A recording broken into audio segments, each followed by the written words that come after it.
অর্ণব, আদিল, ঈশাত, ঈশান চারজন থম মেরে বসে আছে।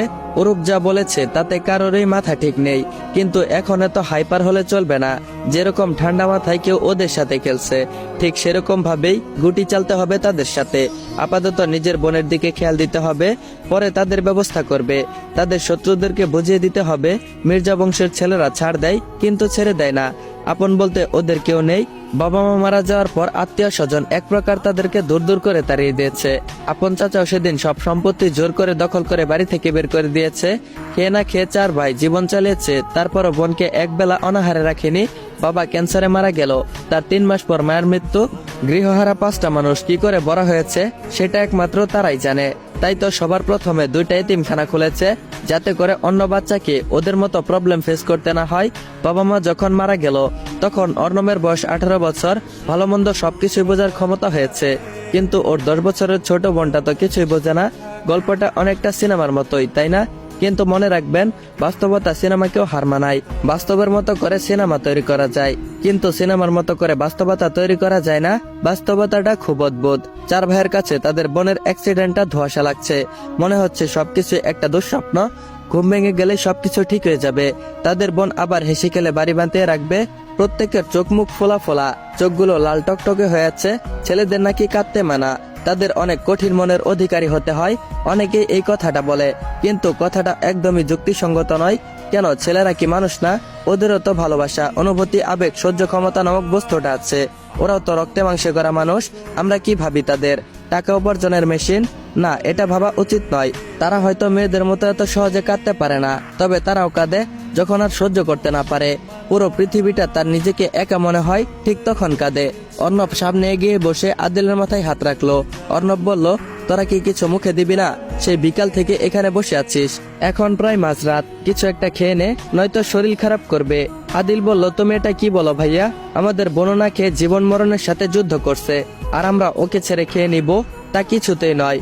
বনু সুস্থ থাকলেই তো একটা আপেল 2 টুকরো করে ওকে মুখে না দিয়ে আমরা আজ পর্যন্ত কিছু খাইনি। ও অসুস্থ হয়ে আছে, সেখানে আমরা খাবার খাবো? খাবার যে গলা দিয়ে নামবে না ভাইয়া।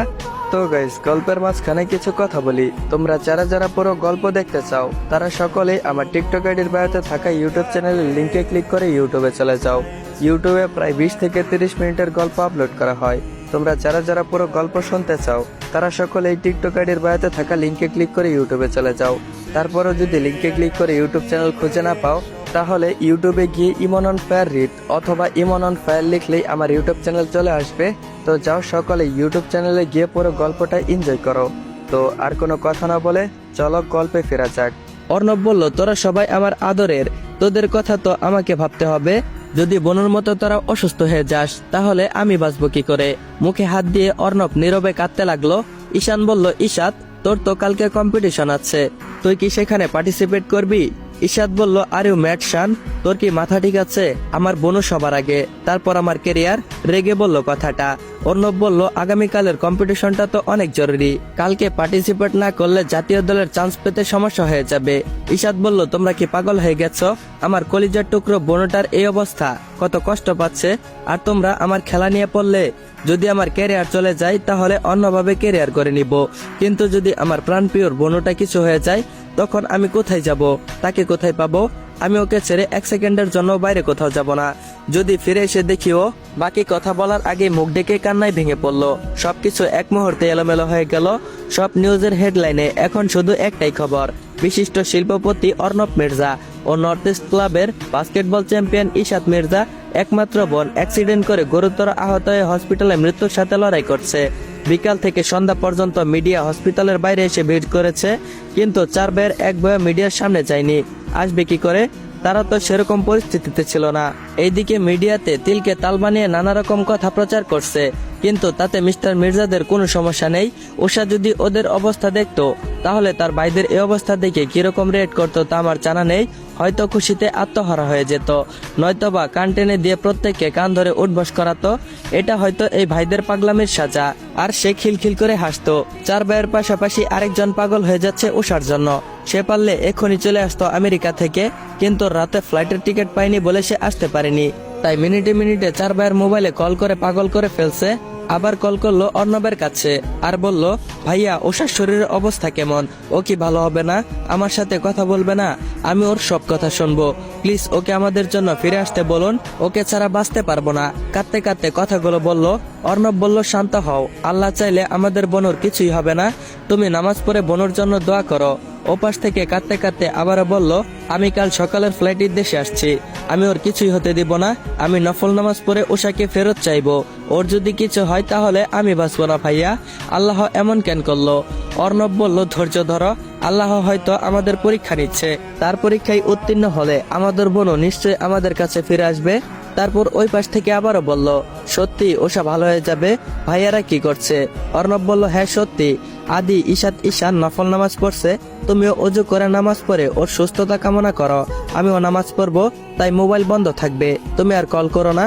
ওই পাশ থেকে বলল, আচ্ছা ভাইয়া, রাখছি, আল্লাহ হাফেজ। তবে উষার 24 ঘন্টার শরীরের আপডেট আমাকে দিতে থাকবেন।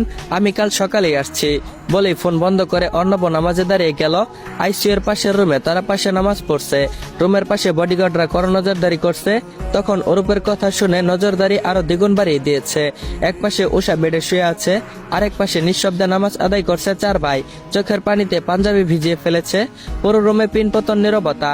বোনের জীবনের জন্য তারা আজ আল্লাহর কাছে আরজি জানাবে, যাতে তাদের বোনটা ভালো হয়ে যায়।